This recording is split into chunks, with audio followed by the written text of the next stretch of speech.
All right, thank you everyone, and welcome to the October JC Tech Meetup. Woo! Woo! You do better than that. Whose first Jersey City Tech Meetup is this? Nice. Thank you all so much for coming. Who's been here before? Many times. Thank you, and all of you as well. Last question. Who's from the furthest away from here that traveled the furthest distance to be at this amazing event? Esther. Where are you from? Well, I'm in North Jersey. Austin, Texas. Austin, Texas.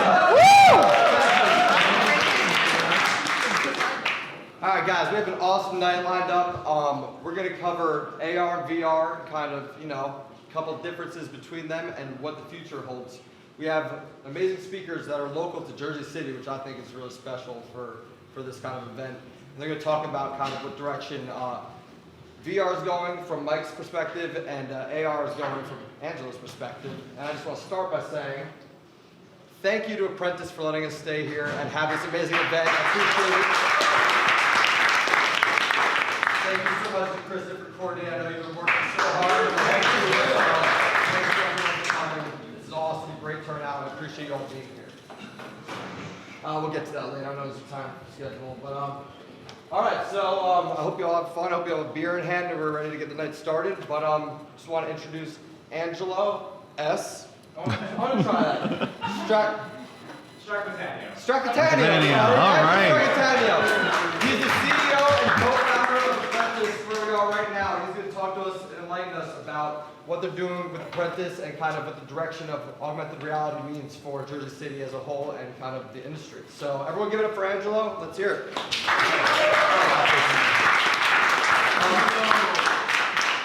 I'm just going to switch over to my computer here. You'll switcheroo.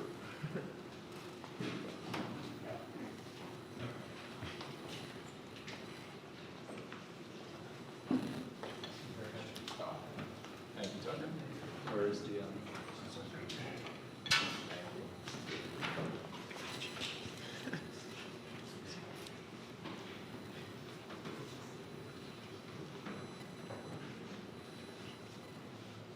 All right, well, first of all, welcome to Apprentice. I'm the co-founder and CEO. My name is Angelo. Please do, by the way, follow us on Twitter. I'm at Angelo Strack. I'm dying for Twitter followers, so please do follow me on Twitter. You can learn about augmented reality and all those other cool things. But really welcome. It's great to see everybody here in Jersey City. I actually grew up in Jersey City, so for me personally, it's crazy cool to see how this city has really evolved. And especially now in the last couple of years, it's really cool to finally have a tech community in particular, because we are a little bit unique. So we're Apprentice. We are a fully VC-backed company. We've raised now over $10 million here in Jersey City, which is really cool. So if you don't know much about us, I'm going to give you a little bit of an overview, but we're going to learn first about augmented and virtual reality, kind of where we've come since the Google Glass days. But there are a few of us here in the room that are here from Apprentice, so if you see folks with Apprentice t-shirts on or Made in Jersey City, please do grab a t-shirt in the back. Just a little fun thing you can wear around town, kind of be proud of the fact that there are some really cool tech things going on here on this side of the river. That, Manhattan gets a lot of glitz and glamour, but Jersey City really is creating a really nice community. And I thank these guys for doing that, spearheading it, especially Dan and the guys really creating a community on this side of the river. So a little bit about us. We've been around since 2014, believe it or not. I started the company in the third floor apartment on Palisade Avenue many years ago, for those of you that know the Heights in Jersey City. We've now since moved a little bit further downtown to this cool space. If you guys got a little confused when you got here earlier, we have this unit and we have two others in the building. So we're kind of slowly growing up from now. And if you believe it or not, we've actually, from Jersey City now, deployed augmented reality all around the world. Folks are using our software to make drugs in Singapore and Korea and Brazil and Europe and across the US. So we're leading the charge for very, very new technology that we believe is going to really change the way that folks work. So for those of you that are new to AR for the first time, we've come a long way since the glass hole. You know, we have come a long way, guys. Trust me on this. So this is, if you guys have seen some of the heads that we have up here, we have a bunch of different devices that have evolved over a long period of time. This, coincidentally, is my very first Google Glass. This is the glass that started the company. But you know, this was the beginning of this new wave of augmented reality. So I don't know how familiar you are with augmented and virtual reality and what does this all mean. Is it really just Pokemon Go for augmented reality? No, it's much more. We do some really cool stuff. But it's just kind of really amazing that back in 2013, this was the device that, for me personally, really started the company. You know, for the first time that I saw this world, and my co-founder here, who is Gary, say hi, my other co-founder. So Gary and I really, you know, saw an opportunity that this technology could really be used to solve some big problems. The one thing we didn't realize, though, was going to take a while. So there were a lot of years when it was just Gary and I flying around the world, working with devices like this. This is one of our early ones, too, that we were working with. It's so big and clunky, you had to use this remote that was the size of a garage door opener. Like, imagine trying to put that in your pocket. That is not going to happen. So we have some other devices, too, that if you look around the room, most of these companies have actually gone out of business. If that describes how much augmented reality has changed. From all the way on the far right, there's Google Glass version 2.0. So Google Glass, surprisingly, came out with a new device. You have the Intel Recon Jet that they went out of business. There's the RealWear HMT, which is something that we're using all the time now. This really, for the first time, there's a device that can be used all day and use it to solve real problems, which is really cool for us. And then you have some other cool devices sprinkled in there, like HoloLens, and we have our latest addition to the Apprentice family, which is Magic Leap. And if you guys aren't familiar with Magic Leap, they really are the future of all this. So we've now come a lot of, in a very short period of time, from Google Glass up to now Magic Leap, where everything in between is very powerful for the end user. It's really amazing. We have some cool surprises that we'll let you play with, that everyone here at the Meetup will get to enjoy a little bit later on. But generally speaking, augmented reality, the way to think about this, if you aren't too familiar with augmented and virtual, the big difference is augmented, you can see through it, you can interact with your world around you, and virtual is completely closed off, and you are living in a virtual environment. So we have some really cool demos from the folks over at Pico Turbine. What? Pico Turbine. Pico Turbine, that will be coming up next, and showing some really cool stuff in virtual reality. We specialize in augmented here at Apprentice, and specifically we focus on something that New Jersey is very dear and near to New Jersey, which is making drugs. So, making drugs. Oh no, the good ones, not the ones over. Sorry. So, not the good ones. So, in all sincerity, for the folks that don't know about what the big companies here in New Jersey do, fun fact, by the way, there are 3,000 pharma and biotech companies here in the state of New Jersey, which, if you're going to be an AR company in pharma, there's no better place on the planet to be. So the reason why is that making drugs, for those of you that don't know, is really super hard. It costs on average $2.6 billion to discover a single drug, and 12 out of 13 of those drugs fail to even make it to market. So the challenges of making a new drug nowadays is exponential. It's crazy. And so what we do is we solve the problems for the human. Because in this crazy facility where they're making drugs, they're interacting with these crazy things, we are empowering the human, and we make that now substantially easier. So I just have a quick little video that I'm going to show you guys a little bit of overview of how we personally are using augmented reality to solve some big problems for this industry. So if I find my mouse.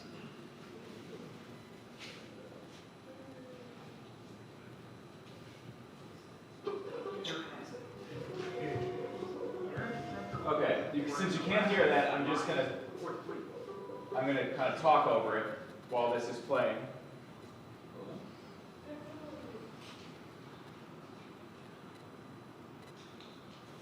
Oh boy, we got maybe a demo fail going on. It's not even a demo, it's a video. That's how Steve Jobs feels all the time.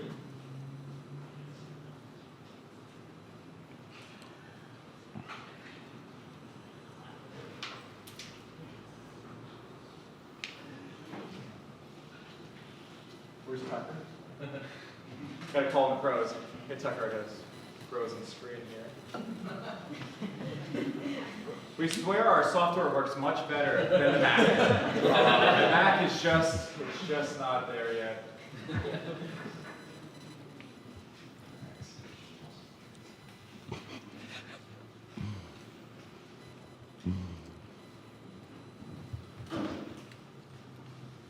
Everyone give it up for Apprentice again. And Pico Turbo.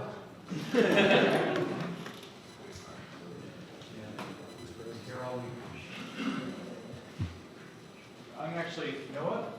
I'm going to think on my feet here, pull up Joe's computer. Hey, want to enter Then Tucker, can you switch the cables quick? You got it. Quick game time switch here.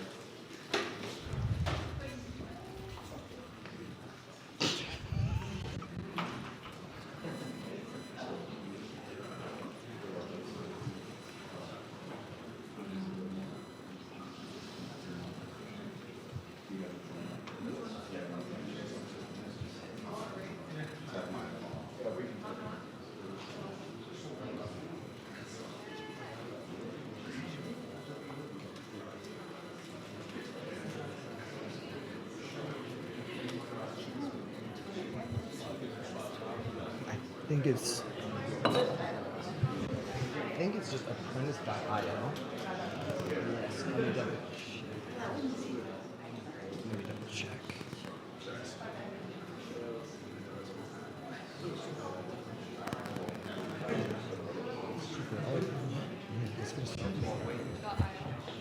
What's up, guys? This is it. This is the future right here. We're in augmented reality right now. This is really real and sometimes fake. I'm not really sure who we are anymore. The company is apprentice_io. That's that was my bad. I said .io. Apprentice. Yeah, it's _io. So me and Dan just want to say we love you all. That's right. We think you're amazing people, and we're back. And we're back. Yeah. So this is a typical day in a startup where you gotta, constantly Guys. things. So we were back up and running. I was just saying that this is a typical day in life of a startup. You gotta be quick on your feet. So what we do at Apprentice is simple, which is, there's a big problem within pharma and research and drug making and all this stuff, where they're working on these incredibly sophisticated systems and all this stuff, but they're still using paper. And it's amazing that, for the $3 billion that goes into making a drug, most of it is still done on paper when they're going through their process. And it really, truly is incredible when you walk into these facilities. But there's a reason why is that, probably the bunch of us in the room are spoiled because we're always in front of a computer. When you're in a lab, there is no computer in front of your face. And what Apprentice does is that you can put on one of these AR headsets and we can provide everything that you need to do as you're working with your two hands, and you can then access all the content that you need. You can collaborate with other scientists around the world, and we can then provide all this information to you as you're actually working with your two hands, trying to make the next groundbreaking drug for billions of patients around the world. And we do some cool stuff because we now have multiple PhDs in machine learning on staff that we're using computer vision to actually capture data as somebody is going through their process using augmented reality and artificial intelligence. And then we're able to then use that data to really create a system that scientists and engineers around the world can really then leverage to, like I said, make the next groundbreaking drug for the rest of us. So this is what we focus on. We have a big mission. It's our belief that we're going to be empowering the next wave of human ability through augmented reality. So you guys can see some cool stuff later on here, but that's a little bit about what apprentice does. And so with that, after we break out a little bit later, we actually created a very cool Halloween-themed game for this evening, so that you don't have to make drugs tonight. You can actually do something a little bit more fun. Well, it depends how you define fun. But you can then see through the augmented reality headset the magically a really cool Halloween-themed game. So hopefully this will be a nice introduction for you folks that have not had an opportunity to use augmented reality before. But I just want to say thank you again for coming out to Apprentice. We're great to have you here. And P.S., if you see a bunch of nerds driving an electric scooter around with Apprentice on the side, that's probably going to be us. So anyway, thank you everyone. Thank you for your time.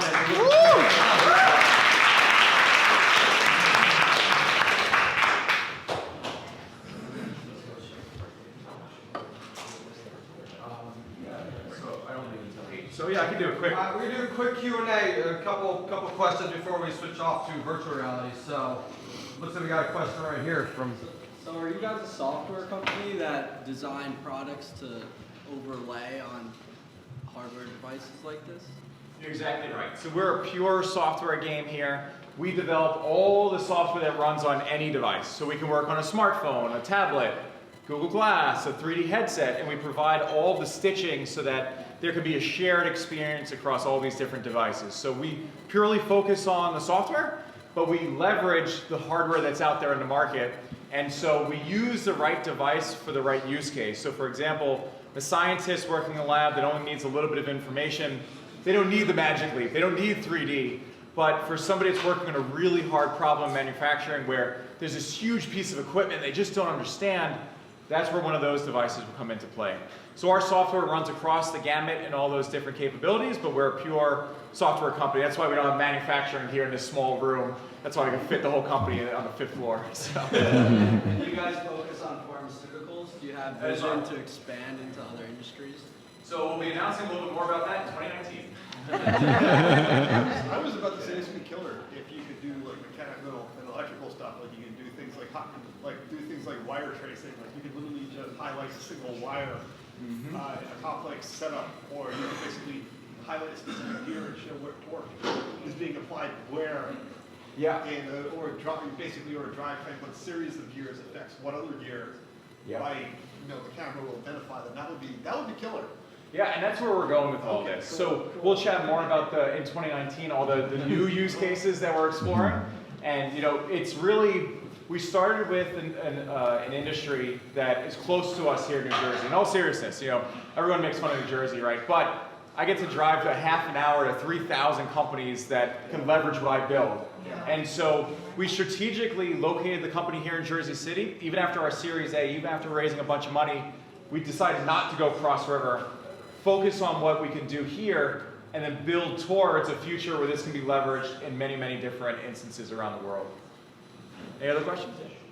I have what I hope is two quick questions. So about your technology, considering that you're working in a lab hands-free environment, provided that's not secret or proprietary, how are you basically anticipating like what steps, like what's the interface for that, so that way it's like they can progress from step to next step or to access, because that's what I'm kind of confused at right now. Yeah. So we can do some demos. I had another slide about interaction, but it's all now through voice. A lot of you, does anybody have Google Home or Alexa at home? I have them all over my house. When I talk to one, all the other ones chime. But it's our belief though that a voice and conversational interface is what people are becoming more comfortable with. You're talking to your car, you're talking to Alexa. Siri never listens to you.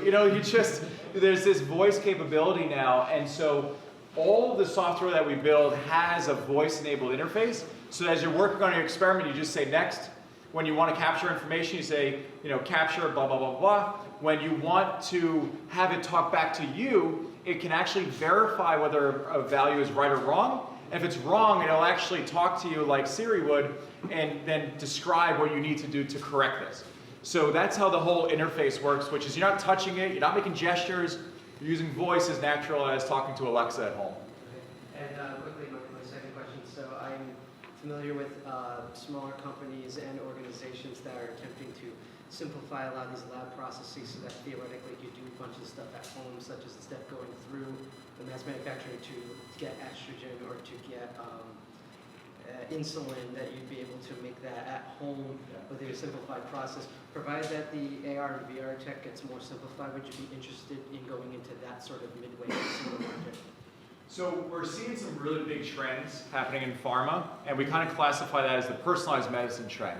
You know, right now, drugs are made in these huge 3-story tall bioreactors, but there will very soon be a world that is much more personal driven, and manufacturing is not just in a big facility, but potentially at home. So we have some big trends and stuff that we're following that we believe this technology can be very powerful for. And so you're exactly right. Like, as this technology grows and as pharma grows with it, there's a lot of interesting opportunities for this to be really powerful in a lot of different use cases. What a market that's coming soon to Jersey is the cannabis industry. Are you guys thinking about that? We might have to do some more research by ourselves.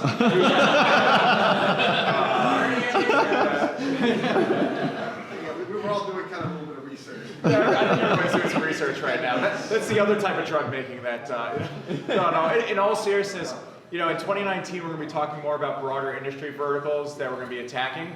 But I think at this stage now, there's so much opportunity for this technology to change the way that certain types of people that are working in certain types of ways can very much leverage this successfully. Because, like, again, most of us sit behind computer screens all day. That's a lot different than somebody working with their 2 hands out in the field, working with different things. And this is a way for those, we call them deskless workers. You know, there's no desk in front of you, to empower the next wave of human ability. And so, you know, there's a big road of what we think is going to happen in the future. We think that we're going to be a little bit of a small piece of that. And so, yeah, there's absolutely different ways that this can be leveraged throughout other industries in the state of New Jersey. Yeah. Okay, so you said earlier that you leverage voice-activated command technologies. How are you working to mitigate the problems of latency? Because one big issue I've noticed with a lot of technologies nowadays, even the earlier voice recognition processes didn't really have a problem with it, but then it's just as things went on, you know, you're talking to a server, you're trying to encode the voice model, you're trying to decode the voice model. Everything goes through that process. There's a lot of latency nowadays. How are you working to fix that? Sure, so can I actually have a RealWord device, one of my team? Can somebody give me a RealWord, please? This one's laying around on a desk.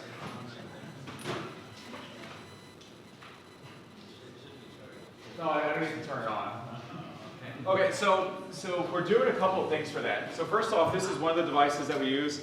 You know, it looks big and bulky, but trust me, when you're wearing it, the weight is really nicely distributed on the back of your head, and it feels really comfortable. And then I just see a little screen at the corner of my eye where then I can interact with it. So for example, I'm just going to say a single command, which on this screen is just menu. So I don't know if you heard a little chime. So what's really neat now is that this device in particular has 4 different microphones. 2 of them are environmental, and the other 2 are facing your mouth at different pitches. So what happens now is that we create a command set.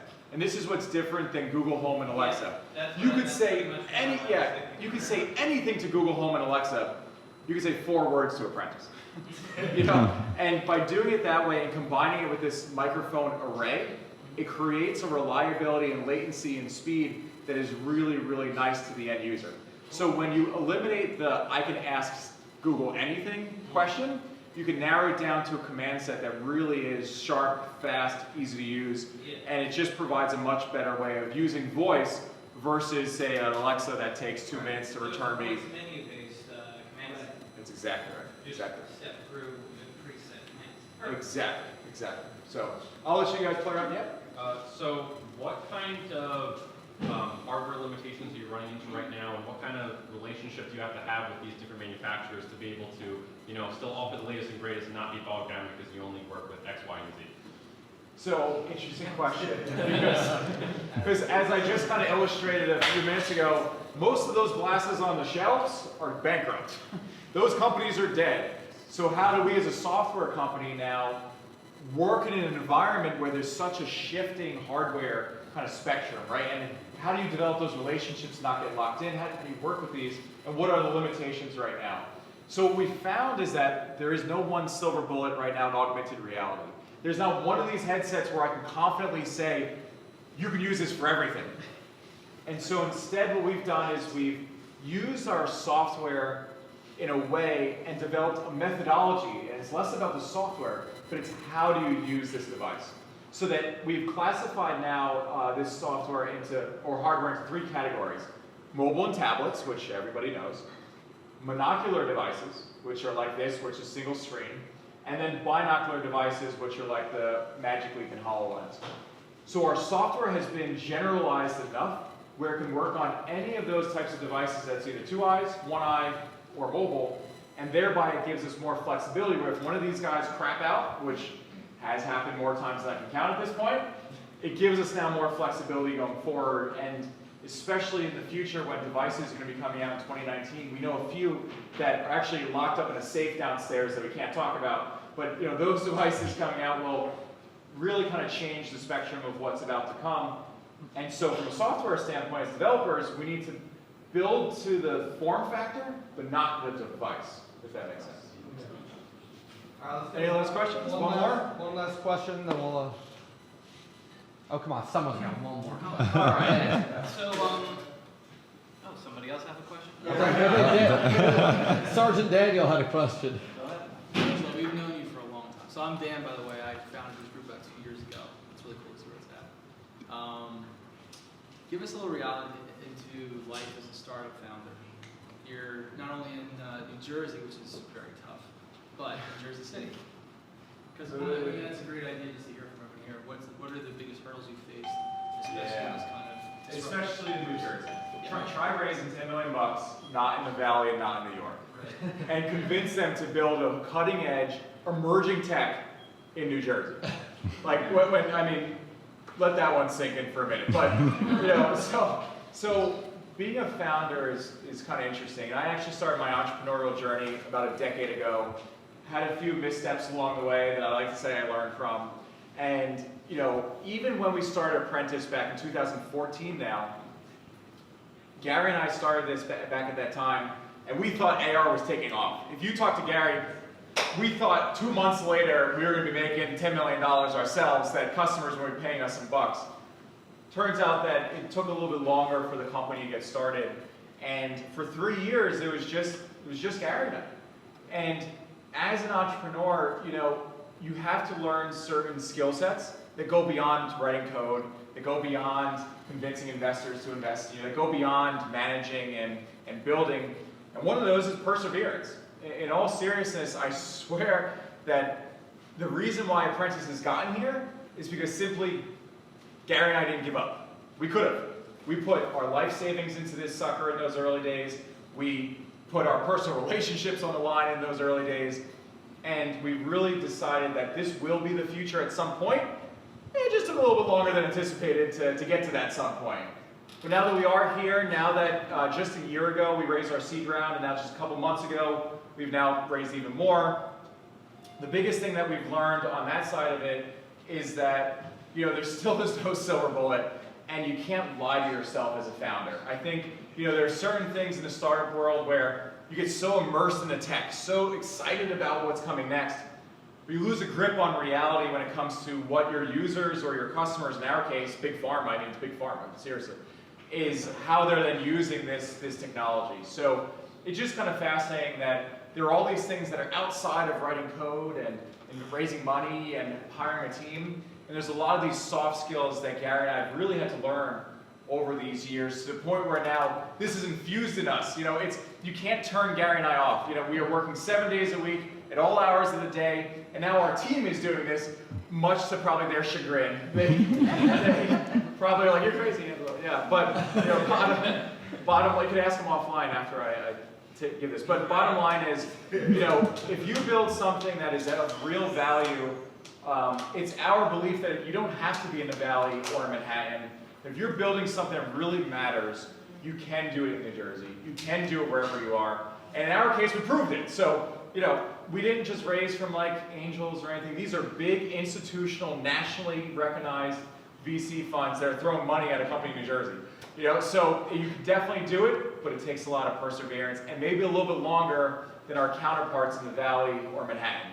So don't give up, keep fighting. I don't care if a 21-year-old just got $100 million for a Snapchat app. You know, keep fighting, keep running your course. Just run your own game and keep fighting through. So that's my feedback, what it's like to be a founder, especially here in New Jersey. But yeah, meet me afterwards. I am going to have to fly out at 8 o'clock, but it's great to meet you all, and I'm really happy to have you here in the office. So thank you, everyone.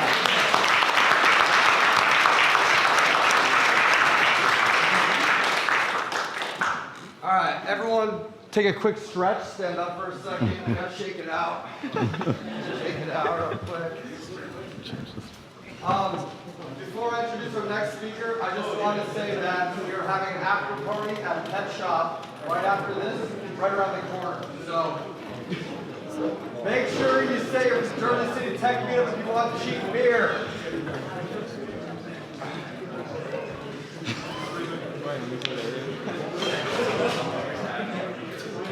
Alright, everyone, stretch time is over. Sit back.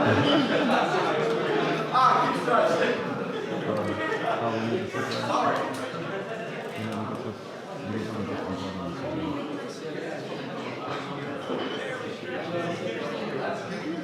Wait a second.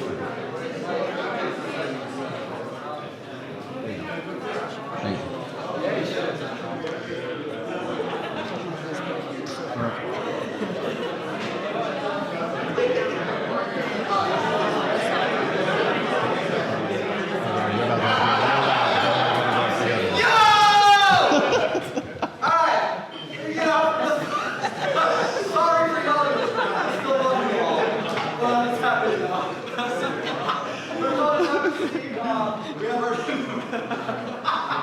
Sorry, guys.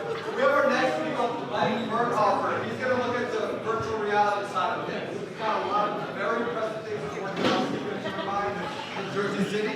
And I'm not going to butcher them by talking about them. I'm going to let him talk about them himself. So everyone give it up for Michael, and let's give him some respect.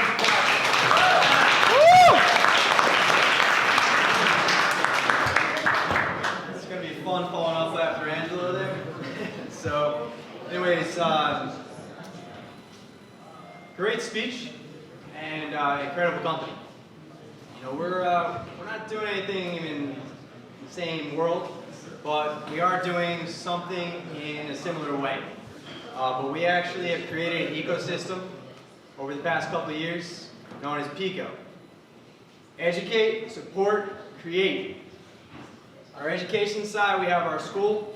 On the support, we have our professional services. And on create, we have our own product development company. All together, we're able to support our customers. Our core values is why everything is called PICO.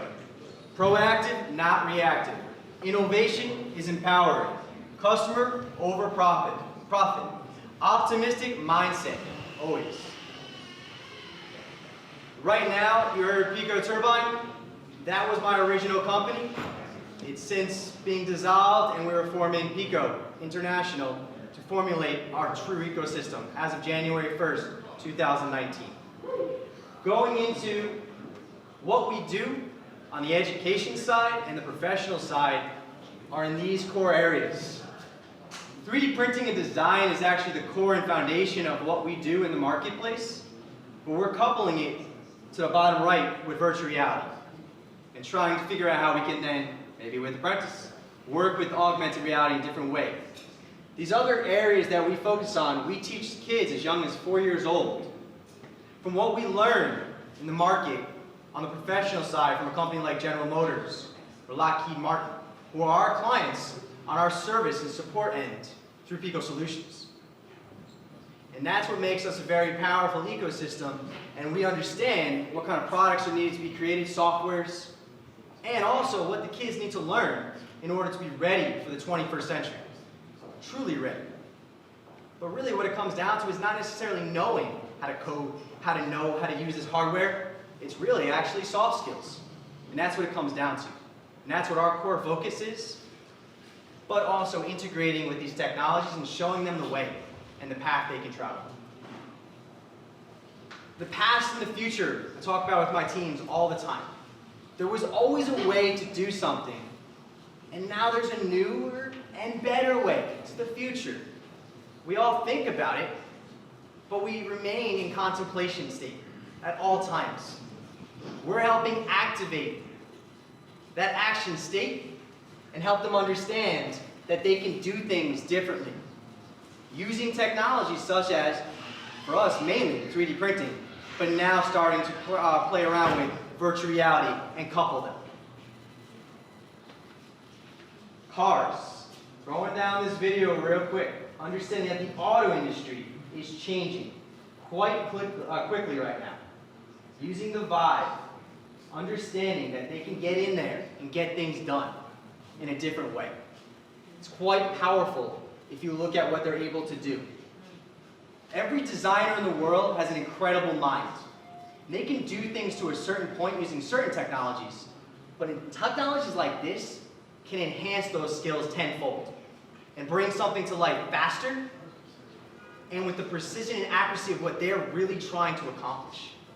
And that's what we all need to focus on, and what the new technologies that are surrounding us are helping these designers accomplish. Moving on, we go into a different industry. Stay in the cars, but I'm going to actually skip over this because it's a big industry. But interior design, they have apps. You can go in there, you can design whatever you want and bring it to life before you actually make that investment. Everyone makes heavy investments when it comes to things that are design related. But at times, they make mistakes. Wouldn't you love to be able to stop that? Especially if they're coming from an economic standpoint. Interior design, we actually know quite a bit around on the basis that we work with High Point Market in North Carolina, and understanding that not just interior design, but taking, again, these technologies and utilizing them in the furniture market, and bringing manufacturing actually back to the States versus going over to Thailand, Vietnam, etc. And that's what, again, these technologies are empowering people to do. The one thing I took out of Angelo's speech was that element, that word, that key word, empowering. If you can empower someone using a 21st century technology, the ball's in their court. And that's what these technologies do. And that's what I truly feel about two different technologies. Virtual reality, and I have to say it over and over, again, back to the 3D printing, but coupling them again, bringing it to a whole nother level. Now getting into another market, fashion. You saw what they were doing with the car. Hopefully we don't have any malfunctions like earlier. But how easy does that look? My intern over here, actually now, correction, associate manufacturing, young high school student from Lincoln High School working with us. He was doing this stuff exactly what you're seeing in a different way on the virtual reality Oculus right there before most of you got here. Look how quickly and easily these things come to life. What these applications are doing is allowing things to happen, of course, faster, but again, with accuracy and really, truly helping that artist bring what they really have up in here to life. And the greatest thing is, you had some fabric, you make a mistake. It's not easy to correct, right? But in here, Control-Alt-Z. That's what it comes down to. So you look at these things. I was at a conference a couple years ago watching them do this with 3D printing. Guy created this incredible dress selling for, I believe, over $1 million. This kind of stuff is bringing it down and helping it, again, take it down to an economical level as well. So it's quite different. Is that much left? Yeah, so I'll skip past this, but you can see what it comes to. I'll even bring it just to the end.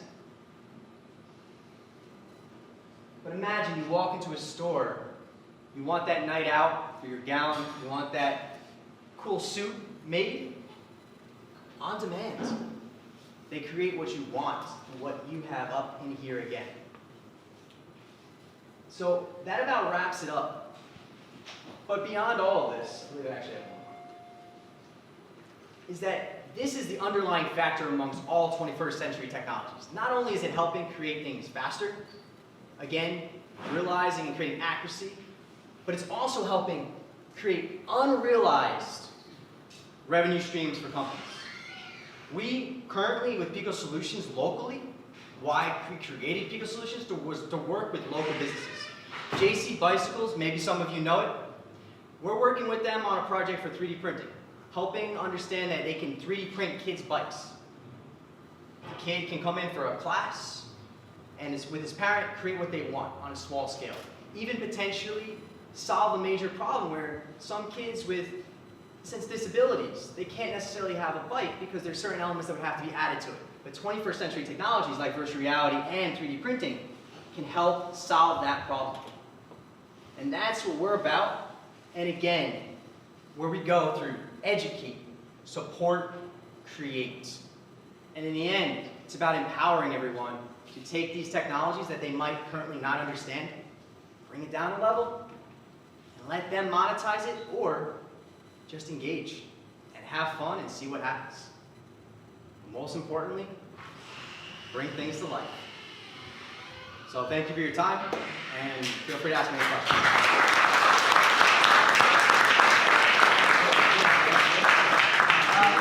We got time for a few questions before we start playing with all these fun toys. So, who's got a question? Room is silent.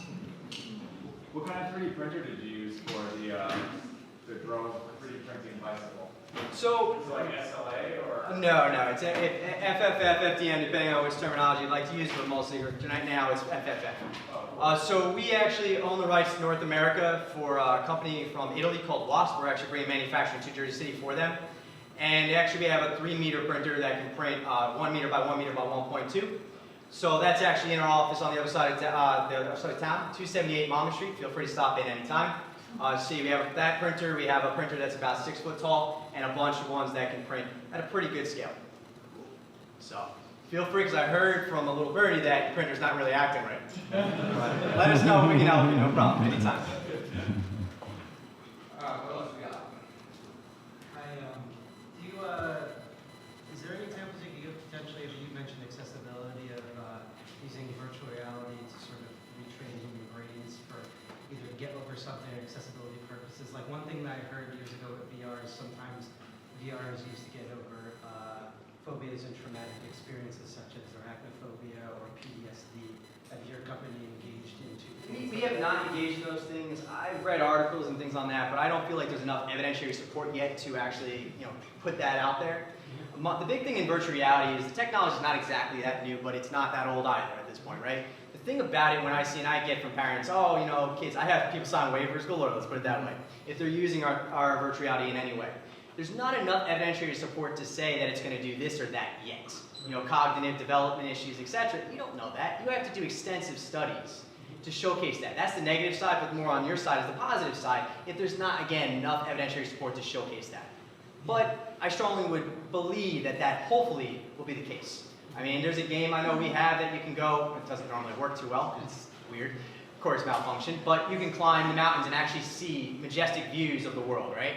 But again, if you're someone that's a fear of heights, that should help, you would think. Believe me, when you use those things, you actually sweat just a little bit. So it's pretty fun. But great question, thank you. Any other questions? Maybe find a good way to tie in the VR stuff, like with Tilt Brush to the printing. Is there a good pipeline to getting from designs to the So, I'm my director of product, actually, Eugene over there, drinking that beer, and asked the greatest question to Angela, right, about basically investments in your time and efforts for hardware. But the point is that his first time in VR, honestly, he created a basic exploding rocket, right, like an Elon Musk kind of thing. That's the way I describe it. But anyways, that's kind of the way he's working, and then in the furniture market, I know he can answer that question a little better than honestly I can. But feel free to catch up with him. The transition from going to, say, working with a traditional CAD software to going to working in virtual reality is very easy. The file formats and whatnot are the same, so you're just creating in a more natural kind of platform that is a lot more intuitive to, say, different types of artists. So they could be able to create their designs and then export it into formats that are already used by the standard by industries, and then from there being able to 3D print it in the end. And back onto your question, we actually do have a client. It doesn't pertain to virtual reality, but I had gone out to Vancouver, Canada, because I had gotten a large format 3D printer from us. And they run in a hospital, a children's rehab facility for children with disabilities. And a lot of them have those remote controlled wheelchairs where it has the joystick that you can, you have to use that to be able to move around. But some of them have, motion disabilities inside their hands, so they can't grab a normal controller. So they had got the machine partially because they were like taking pieces of wood and carving it by hand to be able to make these custom grips. And if a kid were to get their hand stuck and started to have a seizure or something of that sort, then their hand would jerk forwards, and then it could make them crash into a wall or something of that sort because there would be no safety to make that stop. So we helped work with them to do a training on the machine, understand how to actually get used to the technology, but also in developing a simple handheld CAD model that it was custom formed to that child's hand, and also that if you jerked it forwards or backwards too much, it would actually make the handle pop off. So that way, if they were having a seizure or something of that sort, it would prevent them from damaging the machine, or more importantly, hurting themselves in the process. So. Well said, Eugene. And that basis, just piggyback off of that, is also the word he used, customization. I mean, you really can't do that much in traditional ways. So, and there was another question back here. Yeah, so the question is for either of the last two speakers. I actually worked on Google Glass in the early days. So I'll refrain. Looking for a job? Well, my big question is that, so there was a big hype around it, and I'm wondering, why did it fall flat? Like, what happened to Google Glass? Brooklyn.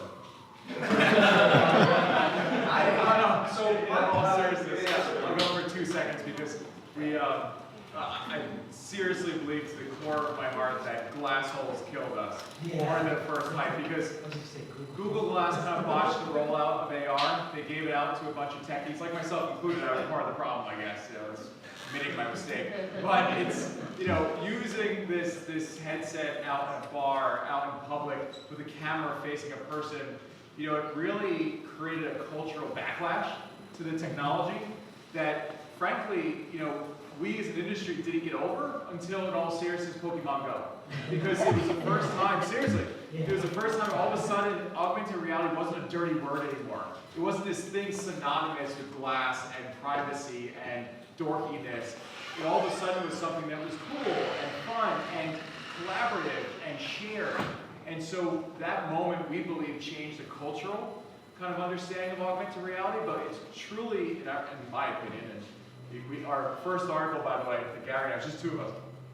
Glass holes in the workplace. That was our first article about apprentice. You can Google this, I'm not making it up. But that really is what we believe to be kind of the thing that slowed it down in the beginning. Yeah, sorry. No, that's perfectly fine. Actually, really, I can easily piggyback off of that. Actually, my cousin was one of those receivers as well, and he actually developed an app called Drive Safe, if you heard of it. So Victor developed that, and the whole idea was that you actually have, if you're a drunk driver, right? So, or you're falling asleep. Those are the two applications behind it. But again, back to it, is that it was really ahead of its time, and people weren't ready, right? Now everybody's much more kind of interested in seeing where this could go. But I'd say it was probably what, maybe 6 to 9, maybe 12 months max early. If it had literally been released just a little bit more, and probably a little cheaper, then it would have been more accessible and more accepted. That's what it comes down to. Yeah. So a little too different, but at the same time, same end result. Yeah. So fun. All right. Just quickly piggyback on this question. What for your organization is the type of worker force do you look into? Like, because I imagine you guys probably take a bunch from the current AR, VR field, but how much of it is also like people used to design video games, people used to do direct hardware engineering? Like so, and what we're hiring right now, and so most of my people are actually from the past a year and a half have been from NGIT. And actually, interesting enough, they just released, they just won a competition on VR. You should take a look at it. Something on binocular vision elements, something to correct focus element, and imbalance. But the point is that, yeah, I'm not really necessarily looking for a particular person right now. I'm looking for a different set of skills and values, because what we truly believe at our company is that we can take something that they're at least passionate about and help them understand where they can go with it, right? So that's my, it's a cliche answer partially, but at the same time, it's really what we truly believe. And there's been people that come into the company that they didn't know they had those skills. We saw it, just at least a little bit of it, and helped them on a path. Guillermo here, again, Lincoln High School, he was in class with our Urban League thing, and we were doing CAD for 2 years. At 14 and 15, we hired him as an intern at 16, and now he's an associate manufacturing of our 3D printers that we manufacture in our warehouse over on the other side of town. So, but it's loose-ended answer. But anyways, thank you for your time. And if you have anything else, feel free to hit me up individually. But I'm sure, Ben, you want to move on to the next element, right? So drinking. Exactly. Thanks so much, Mike. Everyone give it up for Michael. Yeah, everyone give it up. Here are headsets for us to play with, so that was really awesome. Thank him again. Give it up for him and the team.